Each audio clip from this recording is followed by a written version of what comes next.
Today we're continuing our discussion with Terry Brown. We're going to find out what he's been working on in his shop and where he thinks bass fishing is going, what he's done to grow it, and much, much more. Y'all stick around to Decked Out Jon Boats.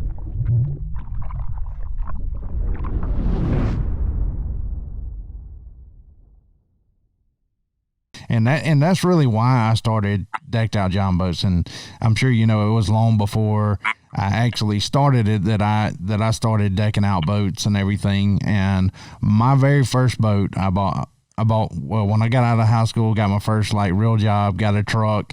Next thing I bought was a boat, of course. So I bought a 1236 John boat. I decked that thing out with like 3/4 inch marine plywood and 2 pressure treated 2x4s and made a live well out of a plastic tote. And, you know, I had that thing decked out, but it weighed a freaking ton. I mean, but I did all the wrong things for all the right reasons. Right. And so when I started Decked Out Jon Boats, you know, I was really thinking about that. I want to get more people involved in the outdoors, you know, out on the lake, get the most out of their boat, help them learn how to do it the easy way and the correct way. I mean, not that there's a right and wrong way, but just to help them get the most out of their boat and get the most out of their time on the water. That's what Decked Out is really all about. Well, my first boat was a 12-foot Sea King, okay? And it was a piece of junk too, but it was something that I was pretty proud of it. We painted it. I had it all painted up and, you know, did all that kind of stuff. But I think that because of that 5 million people we talk about getting new licenses, you're going to have a whole group of people that are going to look at that. You can't find a John boat in any kind of shape right now. You can't find one. And to find a small engine is even harder. So, you know, it's because of guys like you that are doing what you're doing. People are saying, wait a minute, I can still go fishing. You know, you start on the bank. We all did. Walking the creek, riding your bike, doing those kind of things. But once you get in a boat, it changes your whole outlook on fishing because it's about the experience versus just about being in a boat. And you go out there and you see an eagle or you see osprey or you see deer walking along the bank. You can't do that if you're stuck in one position. And I remember I've got another old saying. I said, you know, there's a special place in heaven for people that fish from the bank. And, you know, and if I see a guy fishing the bank, I don't go in there and fish where he's fishing. I try to give him his 20 feet, you know. Right. And I think a boat, though, changes your outlook. And you don't have to spend $1 million. You could spend, you know, realistically, $1,000 John boat, you could buy a small engine, a nice trolling motor, and maybe something for electronics, and get in it for about $2,000 and be happy with it and be something you could take the kids out in and stuff. Right. And, you know, you know that better than anyone. But, you know, it's been a long history with me. When you're old like I am, you get to see all of it. You get to see, you know, how guys are doing this now. I mean, there's people that are making an occupation out of fixing John boats up. So absolutely. It's pretty. And it's becoming a lot more realistic because, like you said, it's an affordable way to get into it. To me, I mean, it fishes a lot better than a kayak. A kayak is fine if you're needing to slide it in. And I know there's some awesome kayaks out there now, but this gives you something to work on with the family, get out on the water, actually enjoy your time out there. Is a good fishing platform. I mean, you can do everything. I mean, I've got a big electric only boat, but you can do everything out of my boat that the pros do out of their rigs. Absolutely. For a fraction of the cost. And I mean, I can't say that I'd have any more fun if I was fishing in the Bassmasters Classic than I do fishing one of these Saturday John boat tournaments.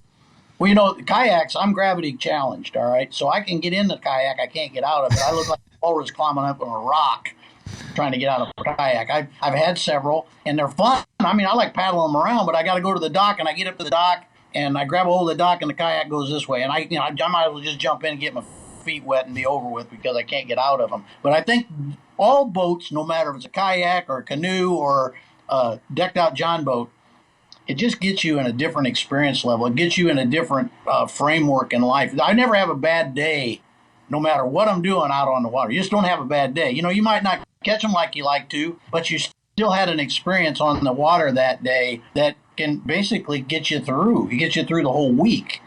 So, you know, guys that fish just on the weekends, you know, are working for a living, that day, that Saturday is important to them, and it's important for a lot of reasons. Yeah, like you said, I grew up being an athlete, and now competitive fishing is my outlet for that competition, and to me is much about putting together the puzzle of what's going on under the water and trying to figure it out better than the next guy. So that's the thing. I mean, I've always been in love with bass fishing. Always. It's funny. I mean, you fish. A lot of guys fish for crappie. There's a big group of people now that are crappie fishing, and that thing's taken off like gangbusters too. It doesn't matter what you fish for. If you're a muskie guy, you go fish for muskie. But there's something about a guy that just bass fishes, and for me, it's a sickness. It's something that. If I'm awake, I'm thinking something about bass fishing. It doesn't matter. If I'm awake, I'm thinking about something, whether it's for wired to fish or, who are our customers, how are we taking care of our customers, or all those things. But it's become my life. And, my family's, of course, and God are first. But then you have, I'm following my passion. And it's really neat, to be able to, it's really neat for you to be able to be in a position like I am, that I get to do every day what I used to dream of doing. It's awesome. That is awesome. Yeah. And that's something I would love to do if I can figure out a way to make that happen from where I am. That would be awesome. Somebody's looking to follow you and Wired to Fish. How can they do so? Well, you just go to wiredtofish.com, but all of our social channels are as bigger than anything else is. Our Facebook page, Wired to Fish Facebook. We have a YouTube channel. We're on Twitter. All the social media channels, and they can just come to wiredtofish.com and they can find out where those are at. We like the interaction. One of the things that we tell our customers is that engagement's everything. So on social channels, we want to talk to to the people who are reading what we're talking about, and letting them come in and make their opinions known, and all that kind of stuff on social. And really, what the website's kind of an adjunct to our social media stuff. It really, the social media allows me to be able to talk to you. That's how we met. Exactly. Right? So that allows you and I to have interaction, allows us to be friends and that kind of stuff. It's funny how many phone calls I'll get during a week when somebody will call me up and say, "Hey, Brownie," and they'll say, "This is Joe, Joe Smith from Virginia, man. How's things going and stuff." And I don't know Joe Smith from a catcher's mitt, right? But he knows me, and now I know Joe. Exactly. And that becomes a relationship. That's the best thing about fishing. We haven't been tainted yet with all the other negative and using it as a platform to do this or to do that. We don't have that anymore. But Wired to Fish, we are all wired to fish. That name came from three things. It came from the idea that I read a magazine called Wired, really good technology magazine. It had gadgets and stuff that I like real well. The second thing is Scott and Marty Glorvigan are twins. And we didn't want it to be bass fish because we wanted to cover bluegill, crappie, walleye, whatever. So that's where Wired to Fish came from. We did it right here in my office. We came up with that name, and it's stuck. And now everybody, they kind of shorten it a little bit. Everybody's wired, so they're wired to fish, and it just fits. It just fits. It's just perfect. That's right. And I'm one of those guys that I can Ellie and them call it fish heads, wired to fish. Like, that's the way my brain works. 100% of the time, I would say if my eyes are open, but I'm pretty sure I dream about it too. I wake up some mornings and I'm like, holy cow, I saw swarms of shads swirling and spawning on the rocks while I was sleeping.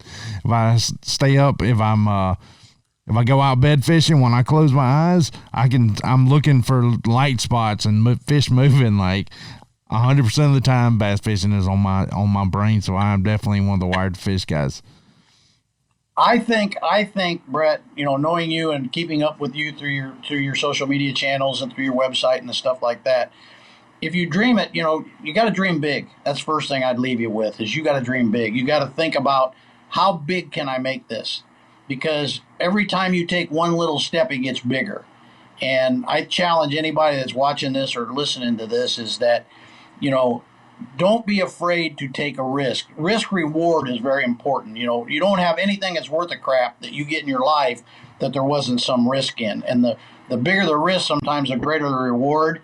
But sometimes you can be right in the middle. And I think that's where most guys like you and I are, is that, yeah, we'll take the risk. I mean, we took a big risk when we started Wired to Fish, but it's turned into something that I can't ever, it's the best thing I've ever done in my life. I love everybody that works here. We've got a team of people that bust their butt every day trying to make great content and trying to make things that people learn from, and then have interaction with those folks. And that's really the key to what we do. Well, I can tell you, y'all have hit a home run. I mean, Wired to Fish is one of those places that I go when I'm looking for information, and I think that the whole world benefits from what you're doing as far as the fishing industry. And my hat is off to you, sir. Well, I appreciate that very much. I'm very honored that you wanted to sit and talk to some old geezer from Normal, Illinois. But I can tell you that I'm the same age I was when I started in my head. And, my knees and my back and things like that aren't as what they used to be, but it doesn't slow me down. And I can tell you, I've got a knee replacement, 2 hips, ankles, all kinds of stuff from sports, really. But I get in that boat, it all goes away. That's right. Every pain, everything you think about that way, it all goes away. And I'm honored that you would want to have me on. Well, I definitely appreciate your time. I don't know how long you have, but I would like to take a little peek at your boat that you've been working on, and if you're there with your 10 rig also. Hold on, I'll take a walk out to my man cave. Can you see it now? Oh, looks about like my boat right now. Well, all this stuff in my military tribute boat, which I'll show you the side of this thing. I did this last year, a year before. I've got soldier signatures on it, got all kinds of stuff with it. But this boat, all this junk that's in here is not junk. It is actually stuff that's going to go on the 340. Awesome. So I have to have a table. Yeah, I got a table to kind of do that. Now here's my 340 over here.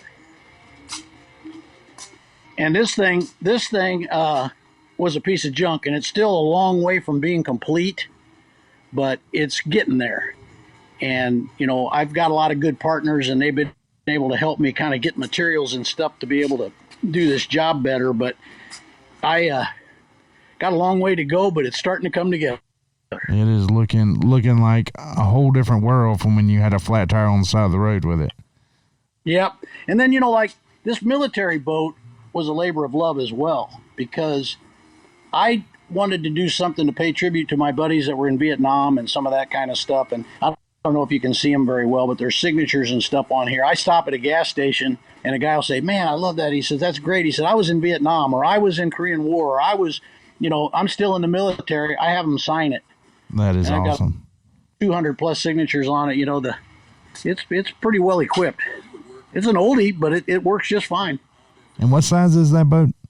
That's a 18 footer. Awesome. That's what my electric only is 1860. Yep. This is some of the junk right here in front of me. This is some of the junk that came out of the 340. So you can imagine I had, I don't know, 4 garbage cans of mouse nests. I had ants coming out of it. I had, I'm sure there was mice in it. I had no spare tire. When you saw me parked alongside of the road, it was because I didn't have a spare tire. But guess what I have now? I do have a spare tire.